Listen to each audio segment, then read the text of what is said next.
So today, guys, we're gonna be talking about Gray Zone Warfare and a bunch of tips and tricks that are gonna help you be better at the game and hopefully help you survive the vast world of Gray Zone Warfare. So first things first, guys, we're gonna open up the map and I want you guys to see this beautiful paradise that we call the War Zone. Now, if you guys look up top, we have Crimson Shields up here. This is my faction. Over here, we have Lemang. And then down here, to the south, we have Mithras. If you notice just north of Mithras, this is their starter town. If you notice Lemang, this is their starter town. And if you notice Crimson, this is their starter town. The key thing you guys want to do is do your quest early on. If you go over to your task, you probably have a ton of quests, right, that you can do. You can see I've completed quite a few. Each one of these quests will give you different rewards. So that is why you guys want to do them. If you notice, the further on you go in quests, the better the rewards, the better the reputation. Now, what is reputation for? Well, let's go over to our vendors, right? So you can see we have Handshake, we have Gunny, you have Lab Rat. When you first start the game, you only have 3 vendors. As you progress and do more quests, you'll unlock Artisan, you can see Turncoat, and I haven't unlocked Banshee just yet. But if you notice, I am rank 1 with Turncoat. So what does that mean? Well, if you go over to Gunny, I'm rank 2. Now, as you level up each vendor, right? That vendor itself, you get that reputation, that rep goes there, you will start unlocking better weapons. So Gunny rank 2, look at this. We got an M4 fully kitted, and we have an M4A1 right here, basic, just different price ranges. But yes, there are, as you go up to Gunny 2, you'll also be able to get, Gunny 3, you'll be able to get the MK, and that is what I'm working towards. Handshake. As you get rank 2 in Handshake, you'll get better armor, better tactical gear. So a lot of different things you guys can look forward to as you guys level up these vendors. Now, to level them up, you need to complete the task. Each task will say the experience, that is your overall rank. I'm 15 at the moment, and give me reputation 150. So you can see that right here, right? So if you notice, we go back to our vendors, I'm 2,000 rep on Handshake. I need 4,400 to get level 3. Now, once you get Gunny level 2, this is where you guys kind of want to be because you guys can get a pretty nice M4A1, which I'm going to show you right now. So I actually have it right now and you see it, right? But if you notice, mine's a little bit different. I bought the same one, but I added a suppressor on it. So how do you mod weapons? All you need to do is remove attachments. Now, when you buy that weapon, it's going to look more like this one right here. Let me find one for you. We're actually gonna go to my inventory. I actually have one. It's gonna look more like this, right? So if I inspect this one, you'll see it has this muzzle slot. There's no muzzle there. And you may have a muzzle there, but what you need to do is remove that muzzle device. This muzzle device is gonna allow you to add a suppressor, which most people are gonna wanna have in this game. So it's gonna be this SF3P, and you're gonna wanna put it there. Once you do that, it's gonna remove, well, it removed both. So now this M4A1 is silenced. You can see this one doesn't have it. I could do this again, and boom. So what you wanna do is buy this SF3P, and you can buy that once you get to Gunny level 2. So we go to Gunny, go down, you'll see SF3P, and then you can buy your RC1. So that is just some cool things you can start to do. There's also different scopes. I love the Spectre DR that goes to 1 time to 4 time.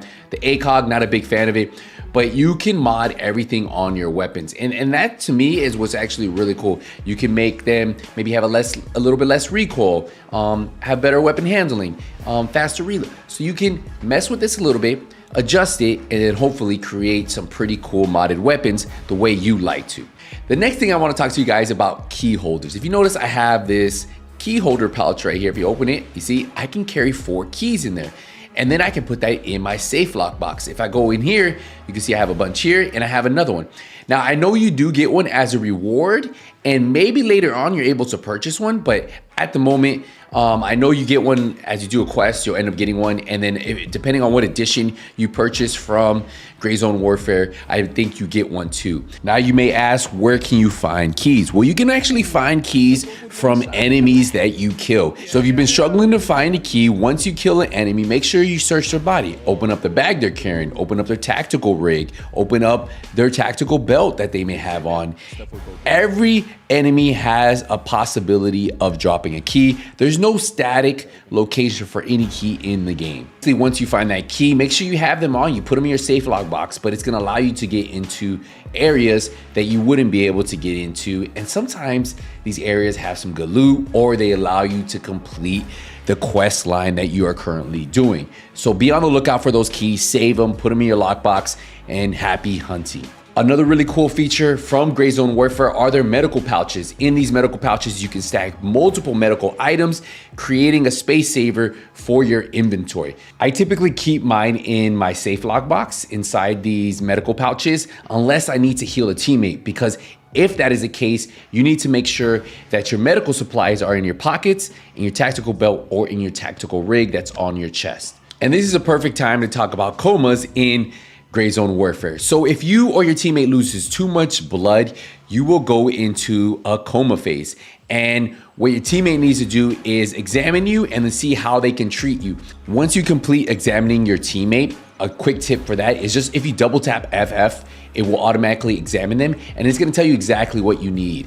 Sometimes you'll have to use either a surgery kit, a blood bag, or some gauze to stop the bleeding. But it's gonna tell you what you need to use on your teammate so that way you can get them back. But remember, they have to be in your tactical rig, in your tactical belt, or in your pockets. If it is not, it's not going to work. You can't have the items in your bag and you can't have them in your safe lockbox. Now remember, you can also heal your teammates even when they're not in a coma. Say your teammate is bleeding, he has no more bandages, or he doesn't have any gauze. You can actually examine him when he's up and you can heal them too. It's not only for when they're in a coma, in the open world when you're running around. If your teammate is injured and they don't have the items, you don't have to drop it on the ground. You can examine them and you can heal them yourself. The next tip that I highly recommend a lot of you guys doing is on your mouse, add a button for the quick map. The reason why is it's going to allow you to quickly know where your teammates are in your squad and in your faction. Remember, there's 16 players per faction, so you guys could all be in the same town, as you're gonna see in just a second, but I can pop up my quick map, know exactly where my blue dots are, and then I can keep moving, knowing if they're on the same street as me or in the same house as me. If they're not there, well, look, I know I can keep moving. This right here can really keep you from team killing, from getting team killed, because you can use your comms to let people know you're friendly.